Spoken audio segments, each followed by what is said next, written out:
Hola, buenos días. Me da gusto poder estar nuevamente con ustedes para compartir la palabra de Dios. Nuestro Dios es bueno, es una bendición poder reunirnos, aunque sea así en la distancia, para compartir lo que es su palabra, el alimento espiritual para todos nosotros. Hoy, pues no precisamente hoy, pero en estos días hemos cumplido ya 5 meses de que no nos hemos podido reunir como iglesia en el local de la iglesia. Pero seguimos siendo iglesia y nos seguimos reuniendo para escuchar la palabra de Dios. Es cierto, en muchos lugares faltan algunos de nuestros hermanos que por debilidad se han alejado, no sé la razón, pero qué bueno que usted está ahí para seguir alimentándose y seguir siendo iglesia a pesar de la distancia, porque seguimos siendo iglesia. Nuestro Dios es bueno a pesar del tiempo que llevamos tan difícil en nuestro mundo. Y bueno, nada más también quiero recordarles que estoy usando en estas predicaciones el genérico, o sea, el genérico para referirme a hombres y mujeres con tan solamente la palabra hombre, pero no es una idea mía. De hecho, existe en la palabra de Dios. Dios así se refiere al hombre y a la mujer, en este caso, como el hombre. La cita que voy a usar es una de ellas, está en Génesis capítulo 1, verso 27, en donde dice, y creó Dios al hombre. En hebreo es Adam, o sea, al hombre, al de la tierra, al ser de la tierra, al varón de la tierra. Dice, y creó Dios al hombre a su imagen, a imagen de Dios lo creó. Y luego dice, varón y hembra los creó. Aquí cuando se traduce la palabra shakar es para referirse al hombre, o pudiera ser también al macho, ¿sí? Y en el caso de la mujer es nekeba, que quiere decir también mujer o hembra. Entonces, aquí vemos, Dios dice al hombre, a su imagen lo creó, y fueron hombre y mujer a quienes creó Dios a su imagen. Entonces, por esa razón utilizo el genérico, lo utilicé en la semana pasada, lo utilizaré ahora, para que no le extrañe a usted porque estoy usando así el genérico. Vamos a orar para comenzar. Padre, te damos gracias por esta mañana nuevamente. Yo te doy gracias por todos mis hermanos, mis hermanas, la familia, los amigos que están ahí reunidos para escuchar tu palabra. Yo te ruego, Señor, que a pesar de la distancia, a pesar de los medios electrónicos que estamos usando, no nada más yo, sino por todo el mundo, Señor, tu palabra esté llegando a la mente y al corazón de todos nuestros hermanos, porque es tu palabra. Tu palabra es la que trabaja, la que obra en la vida de cada uno de ellos. Y así te ruego que siga siendo, Señor, para que fortalezcas su vida espiritual, porque son precisamente en tiempos difíciles cuando más necesitamos de ti. Pedimos pues tu bendición en el nombre de Cristo Jesús. Amén. Y bueno, estamos hablando de lo que es un hombre de Dios en tiempos difíciles, y vamos a ver cómo todo esto se aplica a nosotros. Porque nos debemos preguntar o fijarnos, analizarnos a nosotros mismos, ¿cómo es que actuamos en tiempos difíciles? Sí, porque hay veces que las cosas no van como queremos o como deseáramos que sucediera, sino que estamos muy lejos quizá de lo que nosotros nos imaginamos. Pero a pesar de esto, nosotros sabemos que nuestro Dios es bueno. Y yo le quiero preguntar, ¿cómo actúa usted cuando vienen los tiempos difíciles? ¿Es de los que se apega a Dios, busca a Dios? Porque eso es lo que debe ser. Hay otros que, por el contrario, corren a buscar quizás al Dios más poderoso de la región, a un diosito, ¿sí?, de la región. Y corren a buscar quizás a aquel Dios de las causas imposibles, aquel que las puede resolver, al Dios de los amores incomprendidos, al Dios de las necesidades económicas urgentes, al Dios de las cosechas. ¿A quién corren a buscar? Y estoy usando la palabra Dios, podría usar la palabra santo o virgen, pero la verdad es que a estas imágenes, a estas representaciones, le atribuyen cosas que solamente Dios puede tener. Los hacen parecer como si fueran omnipresentes, como si fueran omnipotentes, porque les pueden contestar todo y están en todo lugar para escucharlos, y como si fueran omniscientes, o sea que todo lo saben. Eso es convertir a una imagen, a un familiar muerto, quizás convertirlo en un diosito, ¿verdad? En ese sentido. Por eso le preguntaba yo, ¿qué hacemos? ¿A dónde corremos? ¿Corremos también a que quizás nos den una estampita de alguien para que nos proteja a nosotros? ¿Qué hacemos? ¿Dejamos de creer en Dios Aventamos la toalla en las cuestiones de fe, buscamos al chamán más famoso para que nos haga una limpia, para que nos dé un tratamiento, nos venda un amuleto, para que las cosas se compongan cuando los tiempos son difíciles. Pues para nosotros no, es obvio. A nosotros Dios nos dejó las Escrituras, la Biblia nos la dejó a nosotros, para que nosotros veamos en ella qué es lo que debemos de hacer. Porque en ella nosotros encontramos cómo Dios ha ayudado a su pueblo, a su iglesia, a su gente, a través de todos los tiempos. Ahí lo vemos. Y la cuestión es que nos dice que a nosotros también nos va a ayudar. No nos va a dejar, no nos va a abandonar a nuestra suerte. Por el contrario, Él va a estar ahí. Si usted recuerda, en Isaías 41:13 dice, no temas, yo te ayudo. Esas son palabras de nuestro Dios. Entonces, estamos hablando, fíjese, de qué hacen los hombres de Dios en tiempos difíciles. Y en este tiempo en especial que nosotros estamos hablando de Samuel, porque Samuel vivió tiempos difíciles desde antes de nacer, había tiempos difíciles, es lo que estamos viendo. Pues Dios levanta en los tiempos difíciles hombres y mujeres que tienen un corazón para servirlo. Y el hecho de que Dios, cuando yo digo que Dios levanta, pues básicamente usted va a ver que no es mi palabra, porque lo vamos a ver dicho por Dios mismo. Pero cuando Dios levanta, no me estoy refiriendo a un hombre o una mujer de que son súper poderosos en la fe. No estoy hablando de un hombre y una mujer que nunca fallan, que son infalibles. No nos referimos a eso, porque no es eso lo que nos habla, nos dice la Escritura. Sino que son hombres y mujeres como usted y como yo. Eso es lo que a mí me alienta en la Escritura. Que todos los hombres y las mujeres de Dios a lo largo de la Escritura eran seres como nosotros, con los defectos y virtudes que podemos tener nosotros los seres humanos, con los conflictos quizás emocionales que podemos tener nosotros también cuando nos encontramos en momentos críticos, en momentos que incluso nos asustan, en momentos en que quizás también nosotros nos vemos desconcertados porque parece que todo nos tupiera, de todos lados nos cayeran las cosas mal. Pero dice Dios ahí en el primer libro de Samuel, en el capítulo 2, verso 35, lo leímos la semana pasada, pero quiero dar un repaso. Dice, y me suscitaré, porque se acuerda que todo el liderazgo espiritual, o sea, la cúspide estaba mal. Y entonces viene Dios y dice, y me suscitaré, me levantaré un sacerdote fiel que haga conforme a mí corazón. Fíjese, me gusta, que haga conforme a mi corazón y a mi alma. O sea, Dios está buscando, o dice que va a levantar a un hombre que esté dispuesto a hacer la voluntad de Dios. Y eso es lo que Dios está buscando siempre. Hombres y mujeres que estén dispuestos a hacer la voluntad de Dios. Ahora, ¿sabe qué tipo de gente es esta? Pues son fieles. Son hombres y mujeres fieles que tienen un corazón para servir a Dios. Y no esté pensando que a lo mejor, pues es que como Dios los levanta, ¿verdad? Pues entonces sí, van a acertar en todo, van a obedecer. No, eso es lo que quiero que usted me entienda.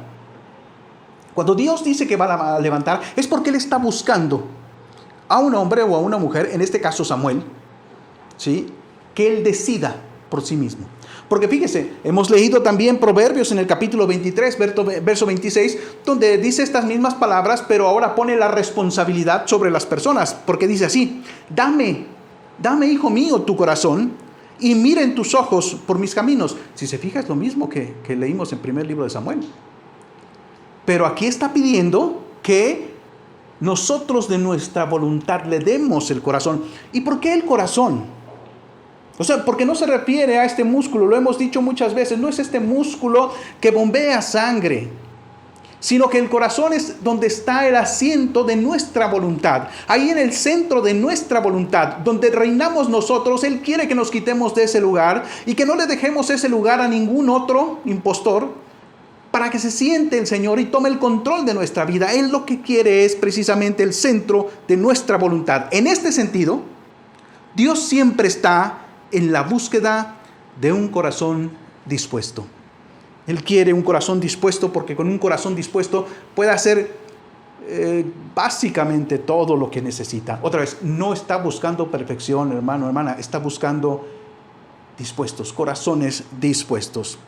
Dios sabe que la necesidad más importante de su pueblo, de su iglesia, son las necesidades espirituales. No son las económicas, no son las materiales, no son las físicas, son las espirituales.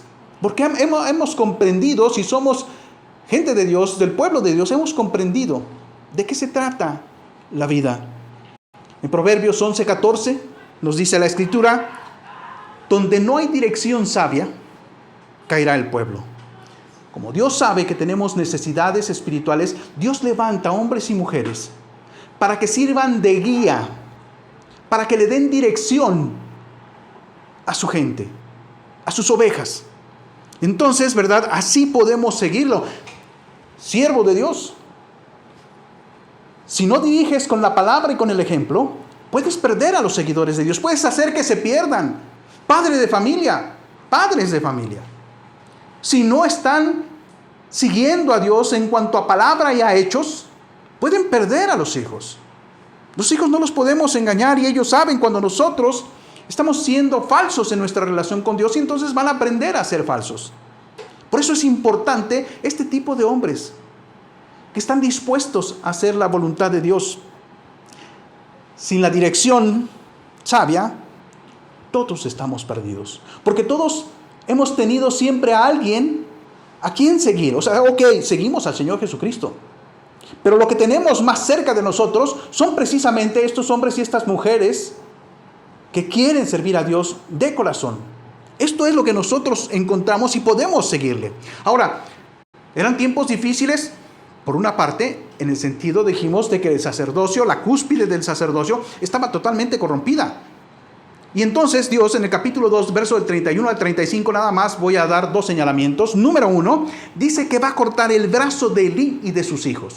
Y ya dijimos que esto no es literal, sino que lo que está diciendo Dios, si leemos y recordamos aquella fracción, está diciendo que las bendiciones que Dios había prometido darles, se las iba a convertir en maldición, ¿sí?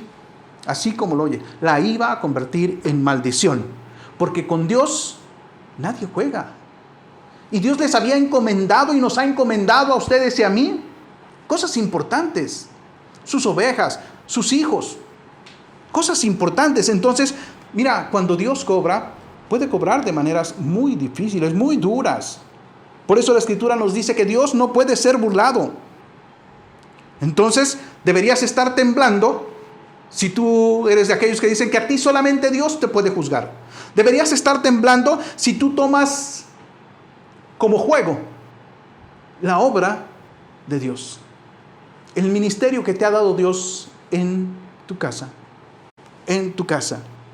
Punto número 2 de lo que vimos la semana pasada es que dice que Dios levantó un hombre fiel que hiciera su voluntad y cumpliera sus deseos. O sea, fiel. Y fiel es no porque sea perfecto. Es un luchador, un hombre fiel, una mujer fiel.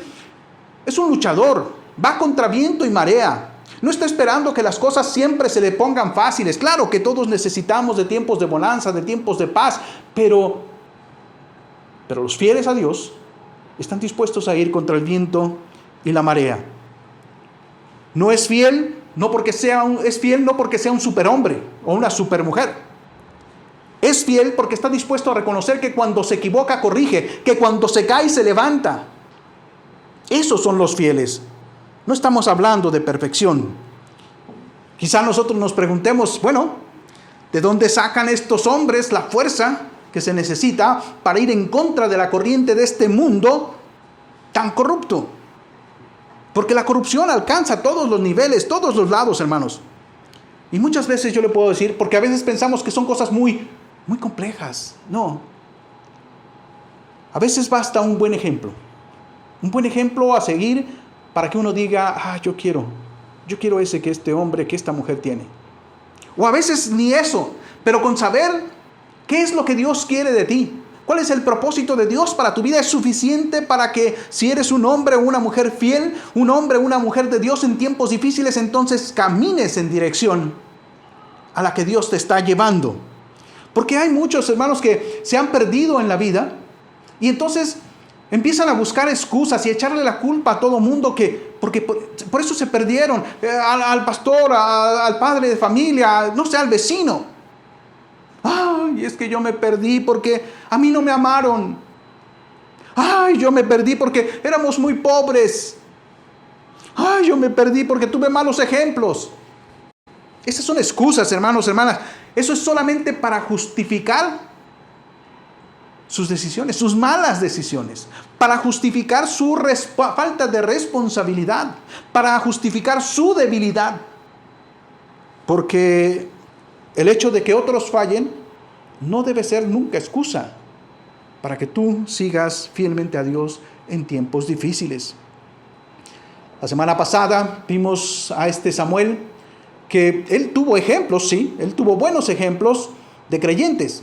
Vimos que él pertenece precisamente a la descendencia de una de las tribus más importantes, o sea, bueno, todas son importantes, pero a una tribu que impacta realmente al pueblo, que es la tribu de Leví. Él pertenece a Coat, a la tribu de Coat en Leví. Entonces, él tuvo a su padre, lo vemos que, por lo poco que vemos en la escritura, fue un hombre, escúcheme bien, fue un hombre que llevaba a su familia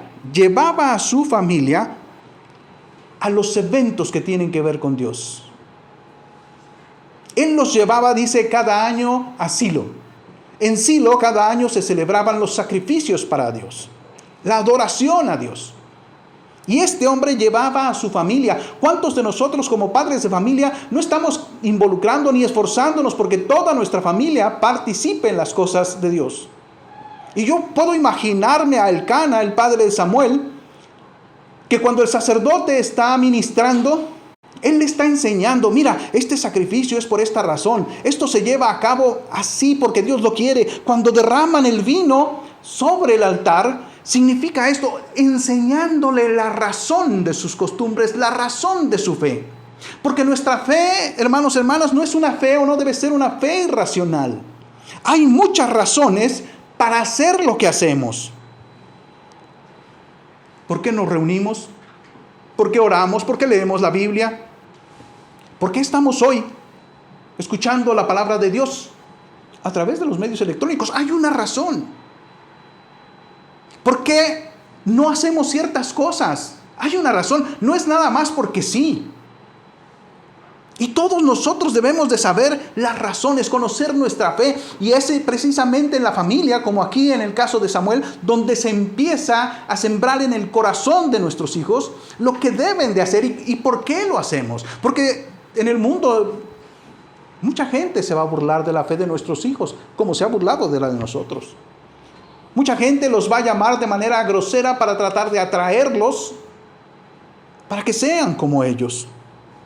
Y si nosotros no les damos razón convincente con hechos y con palabras, con la palabra de Dios, entonces estamos jugando con su vida. Pero ahora quiero que pongamos atención, fíjese, en que la gran protagonista de la historia es una mujer, es Ana, la madre de Samuel. De ella no se nos dicen muchas cosas, sobre todo del pasado, no se nos dice básicamente nada.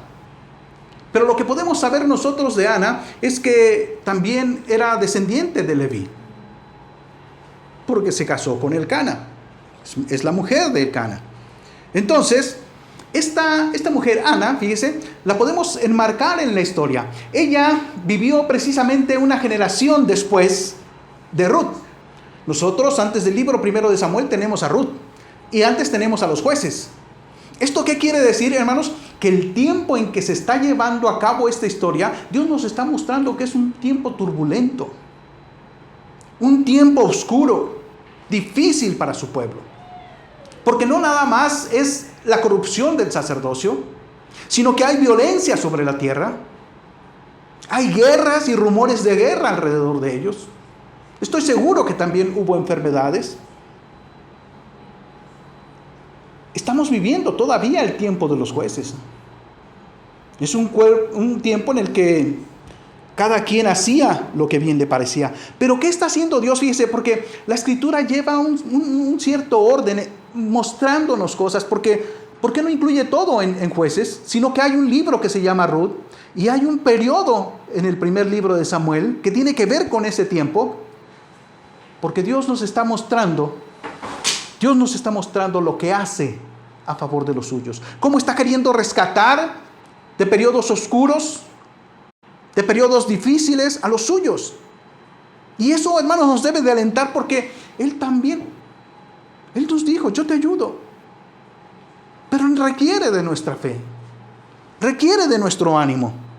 Fíjate que en tiempos difíciles, precisamente como estos que te estoy narrando, Dios levantó mujeres que fueron mujeres de Dios en tiempos difíciles. Ahí podemos, si tú recuerdas en la historia de los jueces, ahí tenemos a Débora, una mujer que gobernaba el área de Israel donde ella vivía. A una mujer que era llamada madre incluso, porque le tenía tanto apego y tanto respeto al pueblo, porque era una mujer de Dios. En ese mismo periodo tenemos a Jael.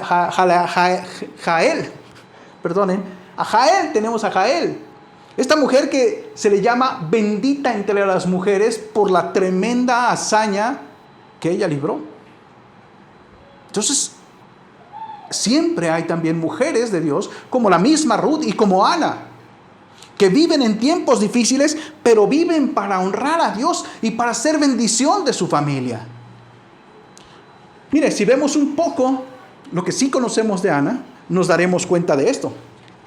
En el primer libro de Samuel, capítulo 1, versos 9 y 10, dice así: Y se levantó Ana después de que hubo comido y bebido en Silo, y mientras el sacerdote estaba sentado en una silla junto a un pilar del templo.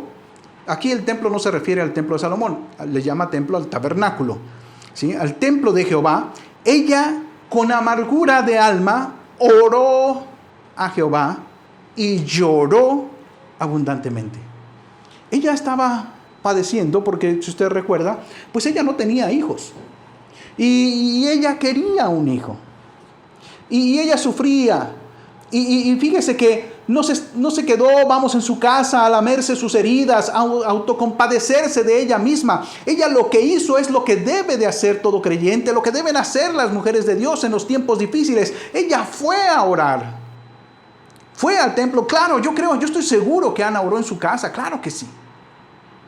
Pero cuando vio el tabernáculo cerca, fue y se acercó a él para orar, y para orar de una manera sincera, con todas sus emociones, con todos sus sentimientos, porque dice ahí que lloró abundantemente.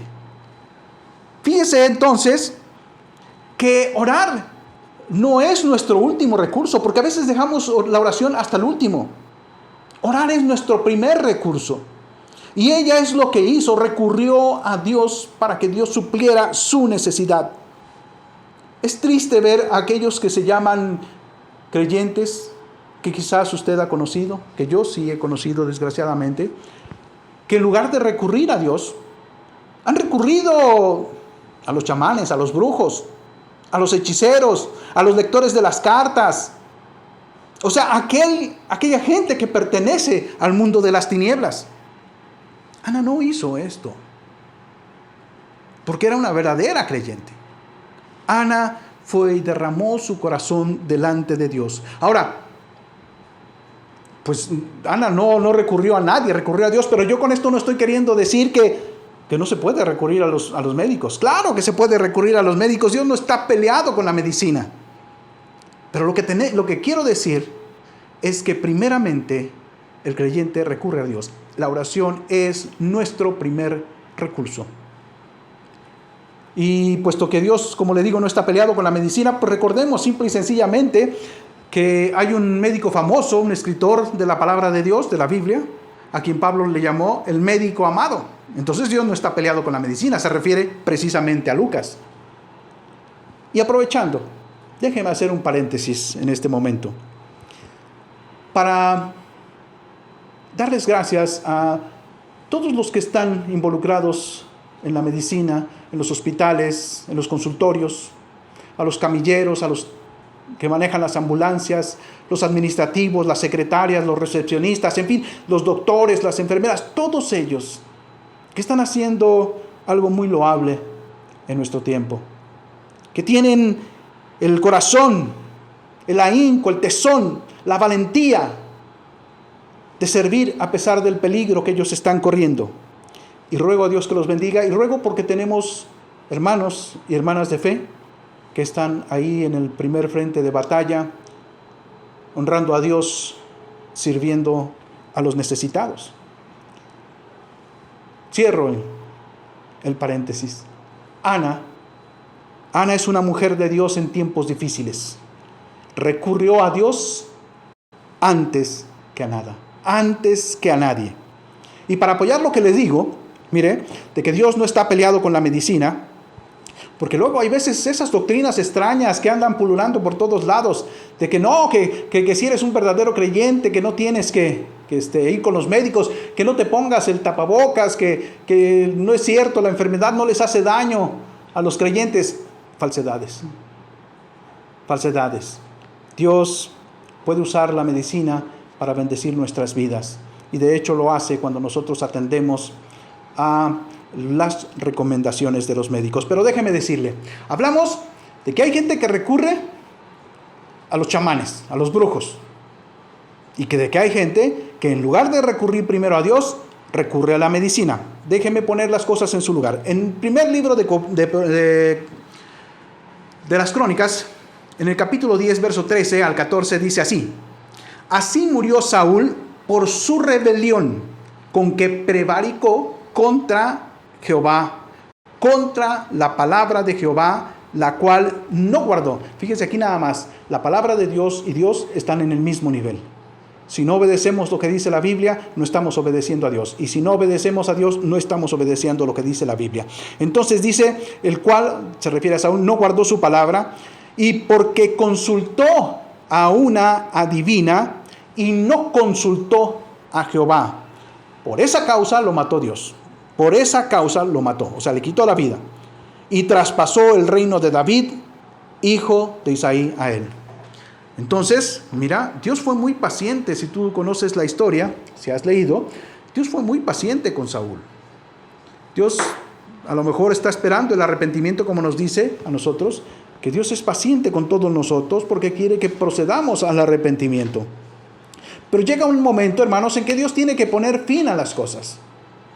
Porque con Dios no se puede estar jugando. Y este hombre, Saúl, que era del pueblo de Dios, de Israel, conocía precisamente la Escritura y desafió a Dios. Él prefirió, fíjese, irse allá con el de las obras de las tinieblas.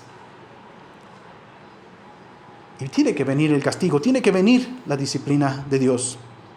Porque, como le decía hace rato, tristemente conozco gente que vivió como creyentes, pero en un momento determinado, fíjese, no aceptaron la decisión de Dios.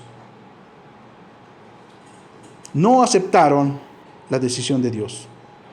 Y entonces recurrieron a los brujos, a los hechiceros.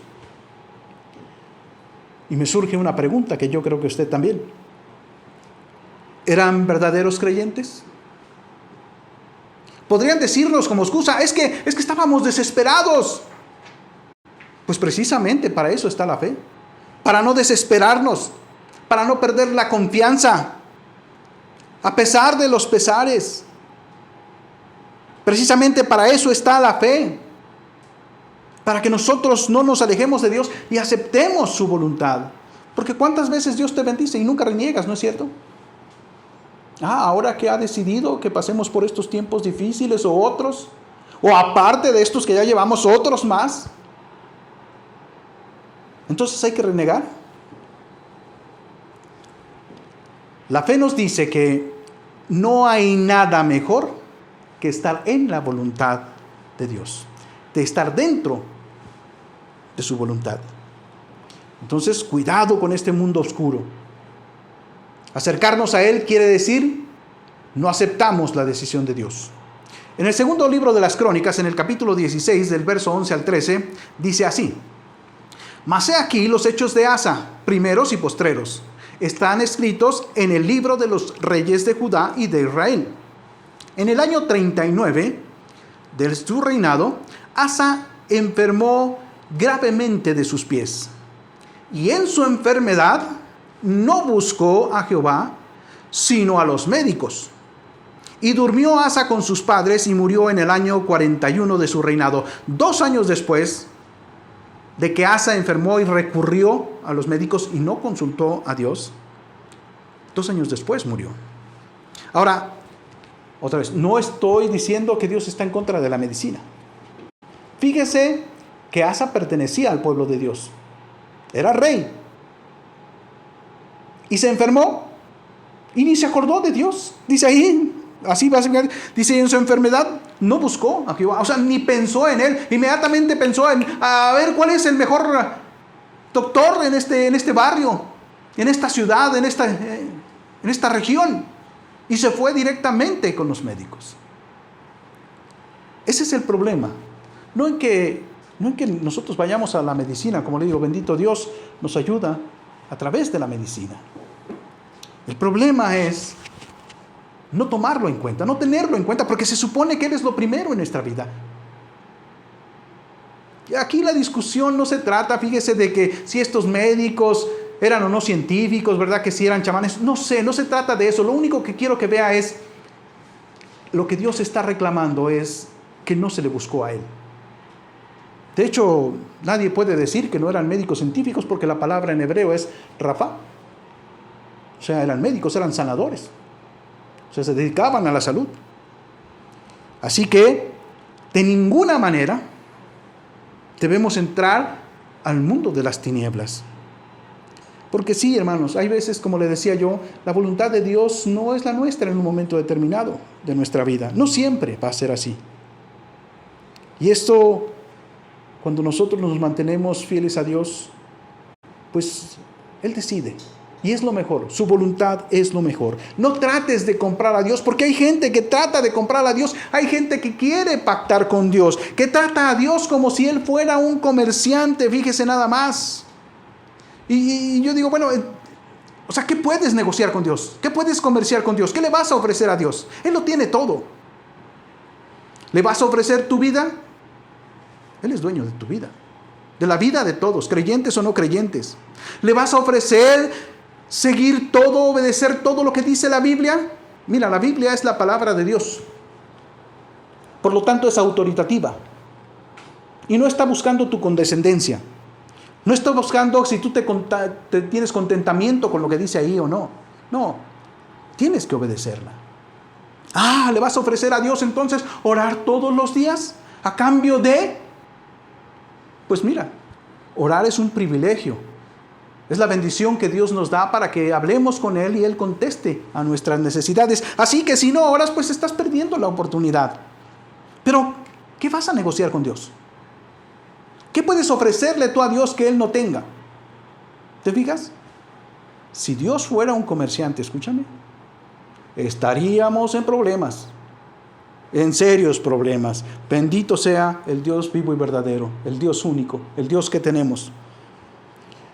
Alguien puede decir, no, pero Ana sí negoció con Dios, sí pactó con Dios. Cuidado, mentiras.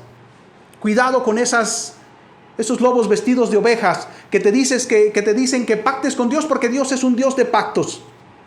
Y sí es cierto, pero, fíjate, nota esta conjunción adversativa, pero de los que Él, o sea, de los pactos que Él ha establecido con los hombres, no al revés. Así que, no, Ana no pactó con Dios. Ana no negoció con Dios. Fíjate, en 1 Samuel capítulo 1, en el verso 11, dice así. Y Ana hizo voto diciendo, Jehová de los ejércitos, si tú te dignares mirar, escúchame, esta palabra hizo voto, o sea, leí un poquito y ahorita vuelvo a leer, en hebreo es nadar. Quiere decir, hizo una promesa. La palabra en hebreo para pacto es berit. Berit. Eso se puede traducir como pacto, como alianza. Esta palabra no aparece aquí.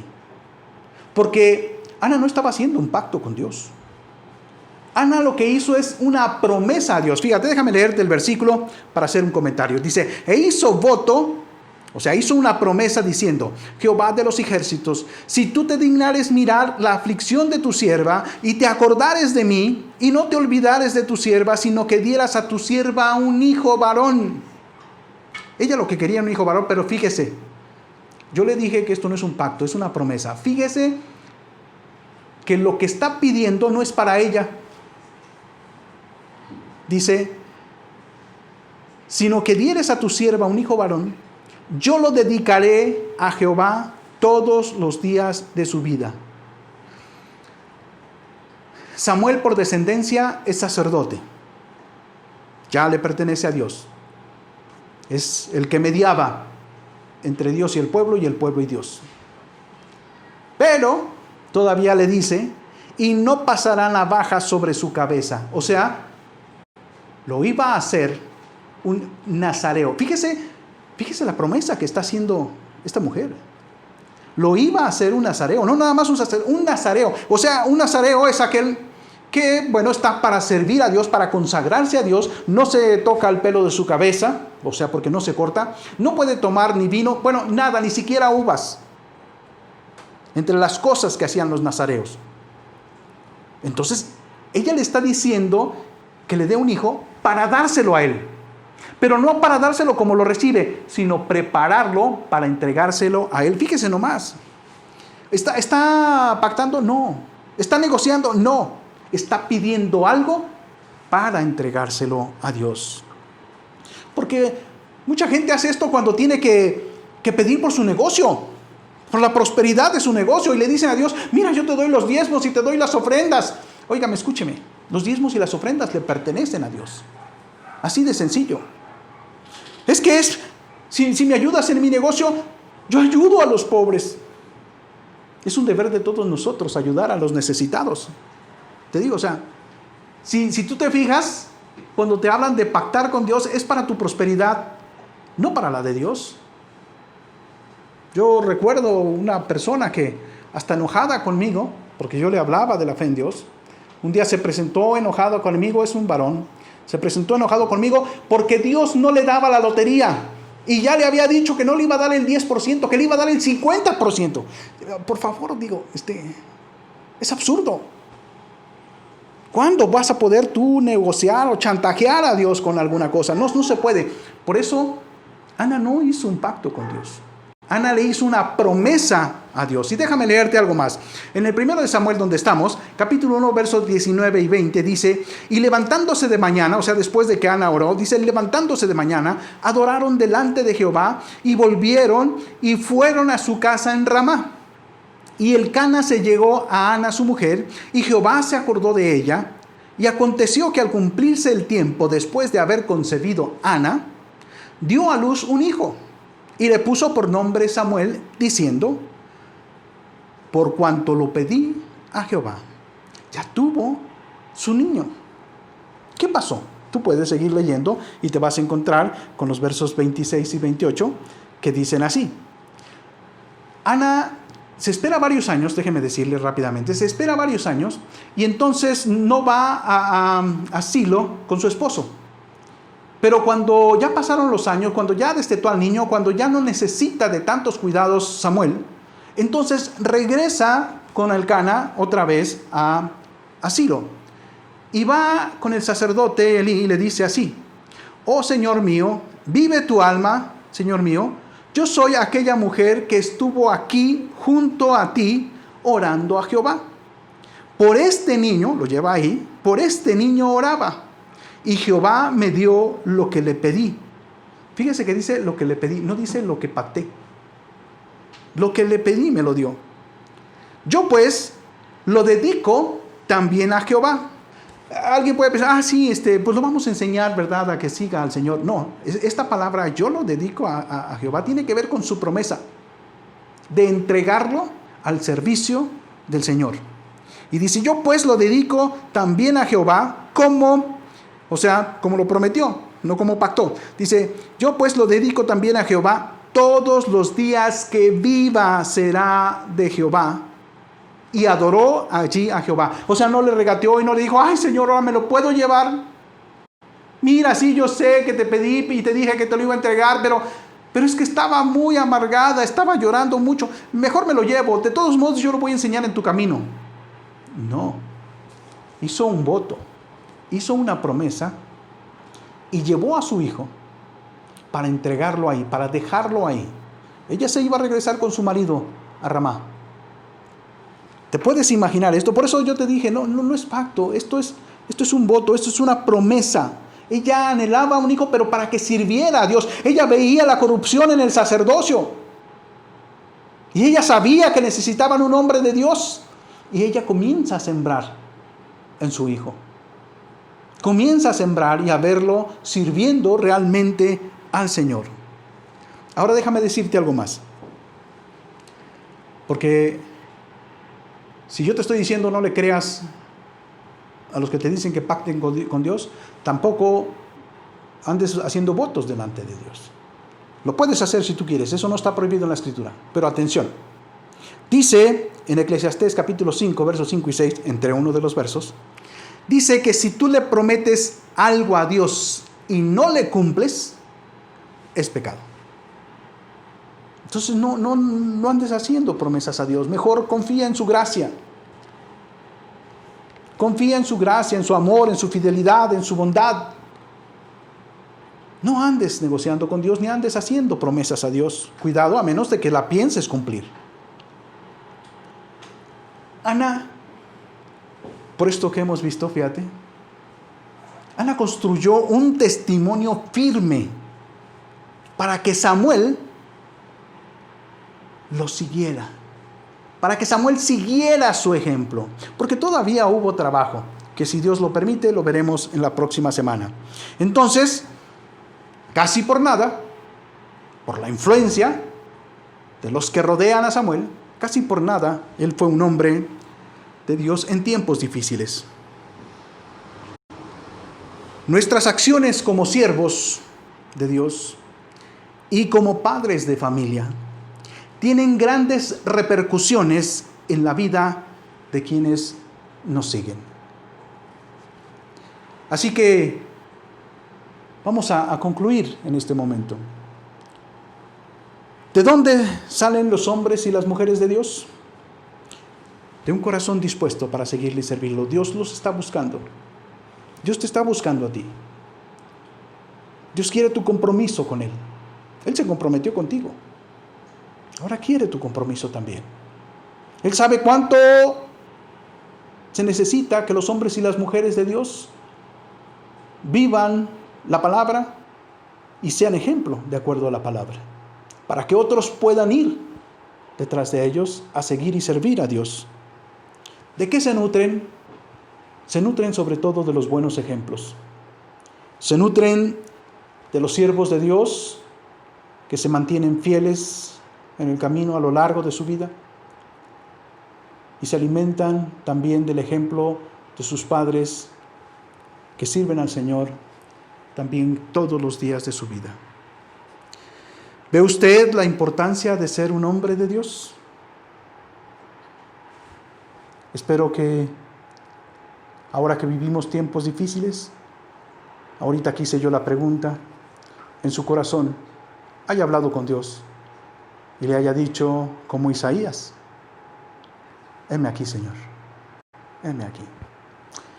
Padre, te doy gracias por este tiempo que me das, este momento para hablar con mis hermanos, mis hermanas, con nuestras familias, Señor, con nuestros amigos, con quien sea que esté del otro lado, Señor, de esta cámara y que oye tu palabra. Señor, puedo llegar a sus oídos, pero tú puedes llegar a su mente y su corazón. Y tú puedes mostrarle, Señor, la grandeza que hay en seguirte y servirte, sobre todo en los tiempos difíciles. Los tiempos fáciles es fácil, pero nuestra fe sirve precisamente para los tiempos difíciles. Entonces toca nuestro corazón, Señor, de todos los oyentes. Y te ruego también, Padre mío, porque tú bendigas su negocio, su trabajo, su casa. Que en todo sean prosperados. Señor, entiendo lo que pasa en el mundo, pero yo te ruego, en el nombre de nuestro Señor Jesucristo, que es el nombre que predico y en el nombre que oro y en el nombre que te doy gracias por tu amor y tu misericordia, yo te ruego en su nombre que a nosotros no permitas que seamos afectados en este tiempo, en esta pandemia, ni espiritualmente, ni físicamente, ni materialmente, Señor. Porque nosotros miramos a ti, tú todo lo puedes. Entonces provee para todos, y también te ruego por los diezmos y las ofrendas que mis hermanos y mis hermanas traen para que la obra tuya siga marchando en todos lados, Señor, en todo el mundo. Se necesita de los recursos económicos para que tu obra siga marchando. Bendice, Señor, bendice sus vidas, enriquece sus vidas y bendícenos para poder administrar, Señor, para la gloria tuya. En el nombre de Cristo Jesús, que así sea. Amén. Y es en el nombre de nuestro Dios maravilloso que te está buscando.